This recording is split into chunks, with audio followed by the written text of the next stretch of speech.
It's about people like the woman I met on the BX33 years ago, who said to me, I used to love New York, but now it's just where I live. And it's about people like Richard, the taxi driver I went on a 15-day hunger strike with outside of City Hall, who still has to drive his cab 7 days a week. My brother, we are in City Hall now.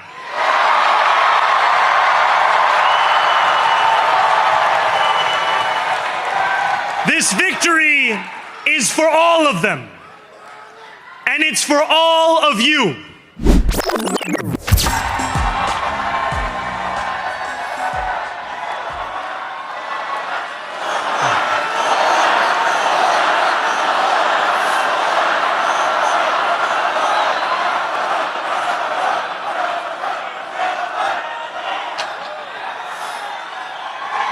Thank you, my friends.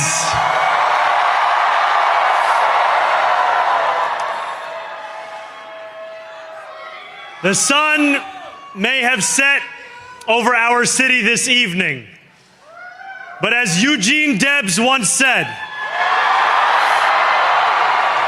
I can see the dawn of a better day for humanity.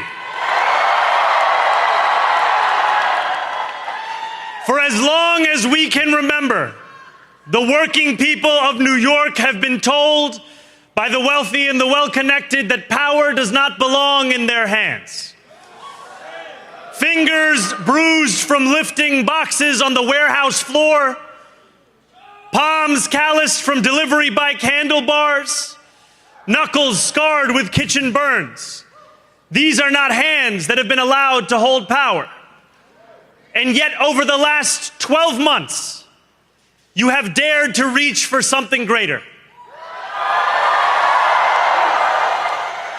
Tonight, against all odds, we have grasped it. The future is in our hands. My friends, we have toppled a political dynasty.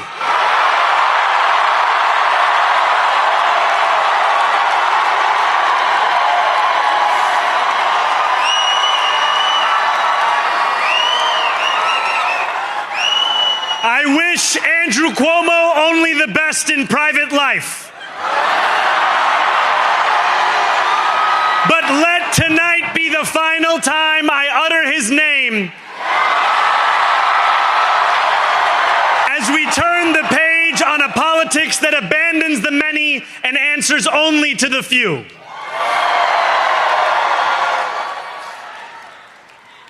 New York, tonight you have delivered a mandate for change, a mandate for a new kind of politics, a mandate for a city we can afford, and a mandate for a government that delivers exactly that. On January 1st, I will be sworn in as the mayor of New York City.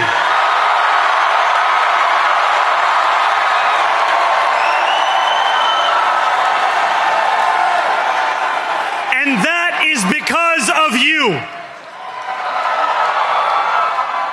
So before I say anything else, I must say this. Thank you.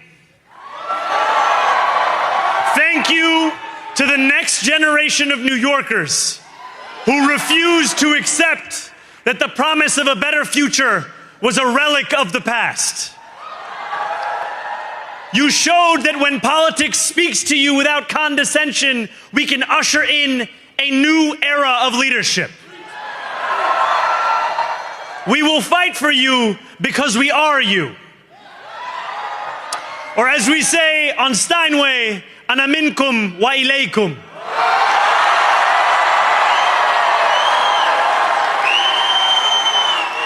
Thank you to those so often forgotten by the politics of our city who made this movement their own. I speak of Yemeni bodega owners and Mexican abuelas. Senegalese taxi drivers and Uzbek nurses, Trinidadian line cooks and Ethiopian aunties. Yes, aunties. To every New Yorker in Kensington and Midwood and Hunts Point, know this. This city is your city, and this democracy is yours too. This campaign is about people like Wesley, an $11.99 organizer I met outside of Elmhurst Hospital on Thursday night. A New Yorker who lives elsewhere, who commutes 2 hours each way from Pennsylvania because rent is too expensive in this city. It's about people like the woman I met on the BX33 years ago, who said to me, I used to love New York, but now it's just where I live.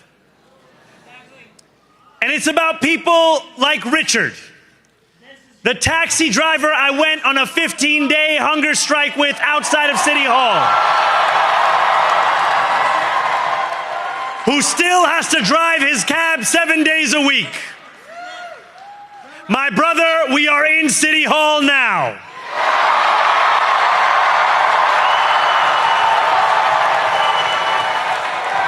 This victory is for all of them, and it's for all of you. The more than 100,000 volunteers who built this campaign into an unstoppable force. Because of you, we will make this city one that working people can love and live in again. With every door knocked, every petition signature earned, and every hard-earned conversation, you eroded the cynicism that has come to define our politics. Now I know that I have asked for much from you over this last year. Time and again, you have answered my calls. But I have one final request. New York City, breathe this moment in. We have held our breath for longer than we know. We have held it in anticipation of defeat. Held it because the air has been knocked out of our lungs too many times to count. Held it because we cannot afford to exhale.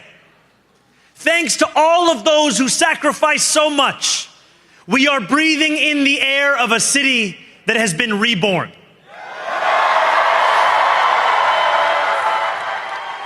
To my campaign team, who believed when no one else did, and who took an electoral project and turned it into so much more, I will never be able to express the depth of my gratitude.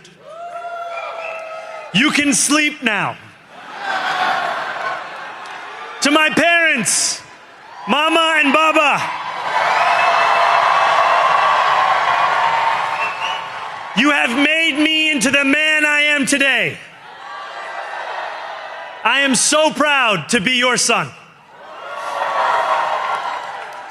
And to my incredible wife, Rama,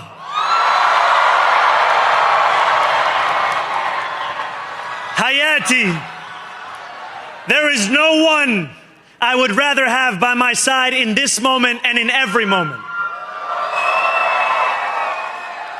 To every New Yorker, whether you voted for me, for one of my opponents, or felt too disappointed by politics to vote at all, thank you for the opportunity to prove myself worthy of your trust.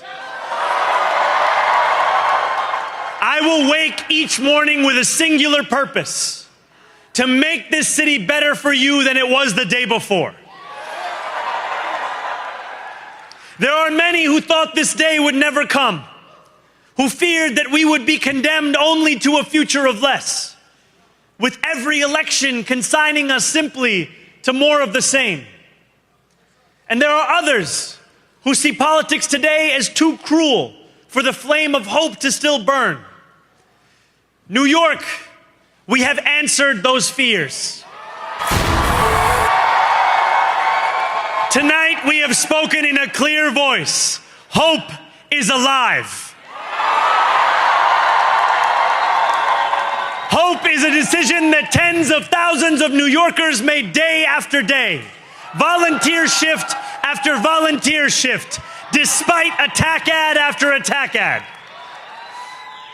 More than 1 million of us stood in our churches, in gymnasiums, in community centers, as we filled in the ledger of democracy.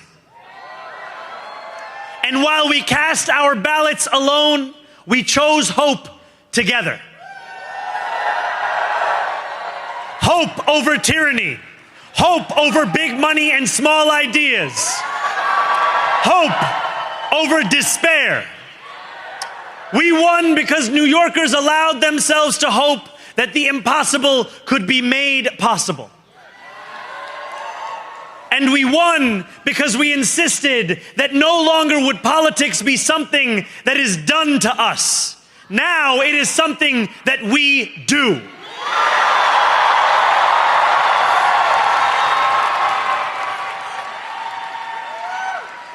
Standing before you, I think of the words of Jawaharlal Nehru. A moment comes but rarely in history when we step out from the old to the new, when an age ends and when the soul of a nation long suppressed finds utterance. Tonight we have stepped out from the old into the new. So let us speak now with clarity and conviction that cannot be misunderstood about what this new age will deliver and for whom.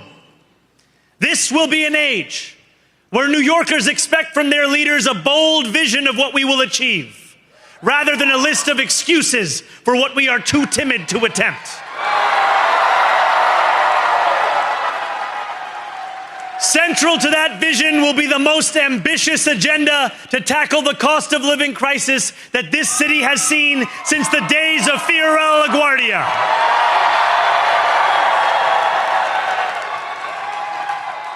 An agenda that will freeze the rents for more than 2 million rent-stabilized tenants. Make buses fast and free. And deliver universal childcare across our city. Years from now, may our only regret be that this day took so long to come. This new age will be one of relentless improvement. We will hire thousands more teachers. We will cut waste from a bloated bureaucracy. We will work tirelessly to make lights shine again in the hallways of NYCHA developments where they have long flickered. Safety and justice will go hand in hand as we work with police officers to reduce crime and create a department of community safety that tackles the mental health crisis and homelessness crises head on.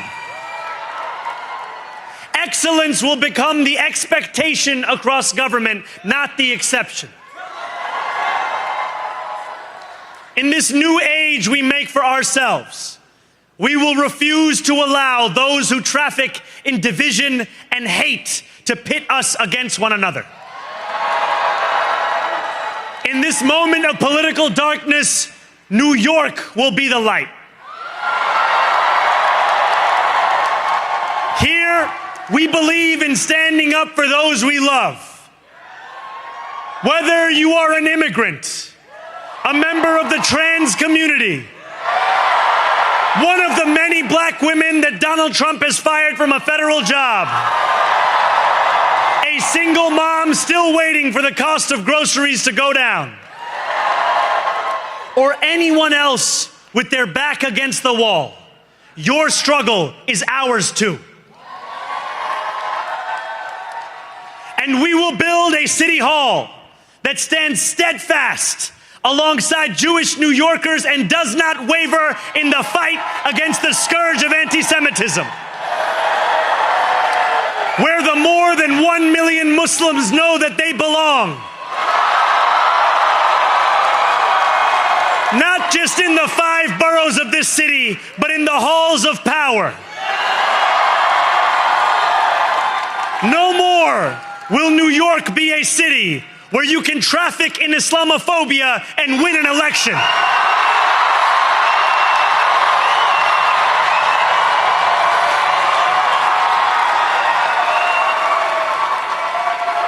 This new age will be defined by a competence and a compassion that have too long been placed at odds with one another. We will prove that there is no problem too large for government to solve and no concern too small for it to care about. For years, those in City Hall have only helped those who can help them. But on January 1st, we will usher in a city government that helps everyone.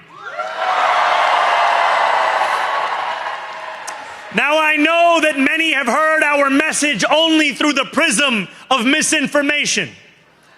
Tens of millions of dollars have been spent to redefine reality and to convince our neighbors that this new age is something that should frighten them.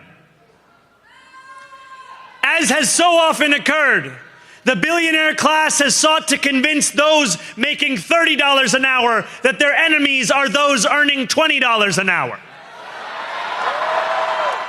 They want the people to fight amongst ourselves so that we remain distracted from the work of remaking a long broken system. We refuse to let them dictate the rules of the game anymore. They can play by the same rules as the rest of us. Together, we will usher in a generation of change. And if we embrace this brave new course, rather than fleeing from it, we can respond to oligarchy and authoritarianism with the strength it fears, not the appeasement it craves. After all, if anyone can show a nation betrayed by Donald Trump how to defeat him, it is the city that gave rise to him.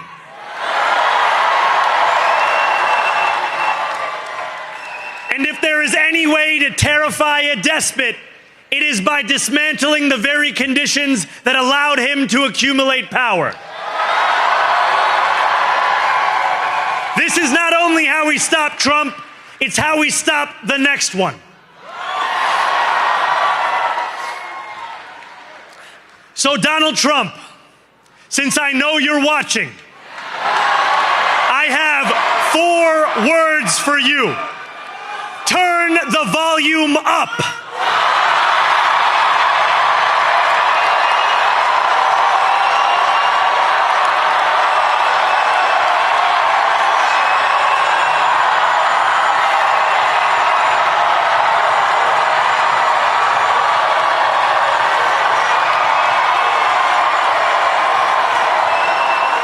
We will hold bad landlords to account because the Donald Trumps of our city have grown far too comfortable taking advantage of their tenants. We will put an end to the culture of corruption that has allowed billionaires like Trump to evade taxation and exploit tax breaks.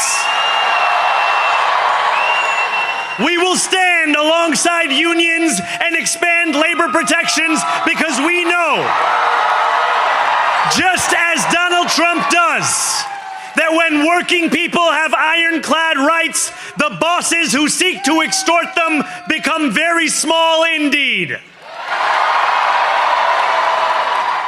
New York will remain a city of immigrants, a city built by immigrants, powered by immigrants, and as of tonight, led by an immigrant.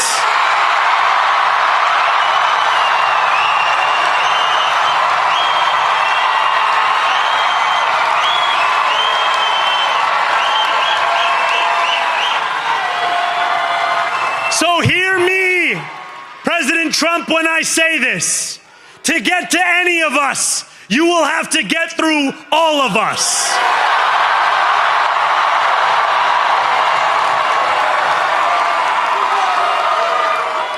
When we enter City Hall in 58 days, expectations will be high. We will meet them.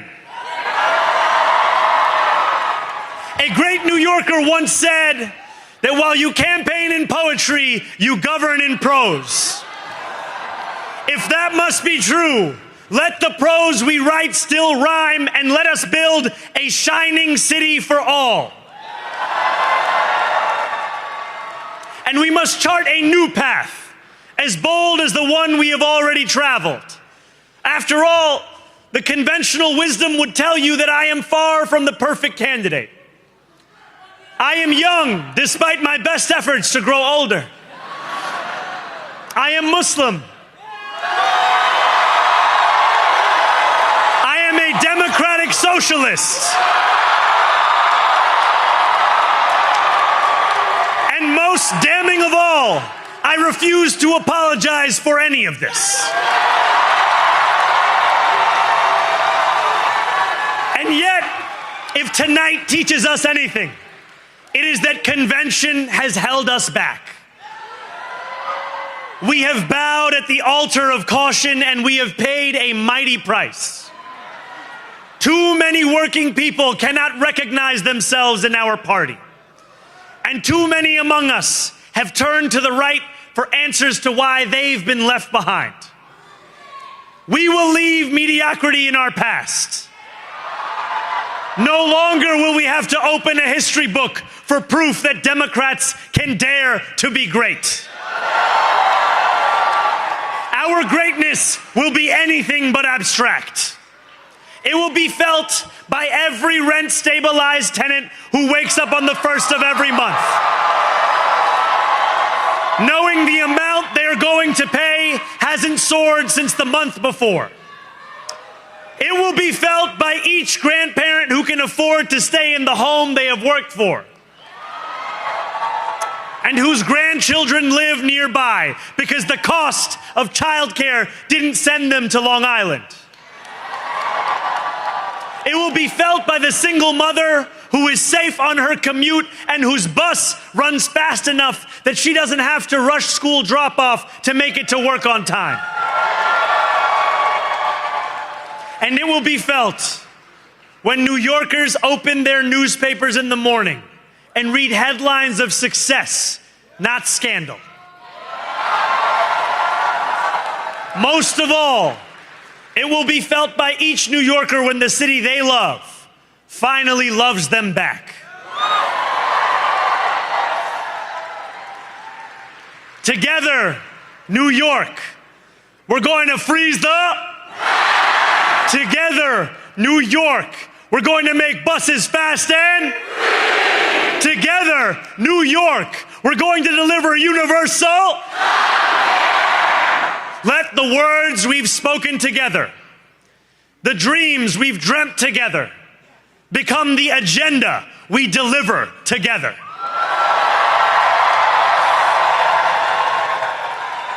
New York, this power, it's yours. This city belongs to you. Thank you.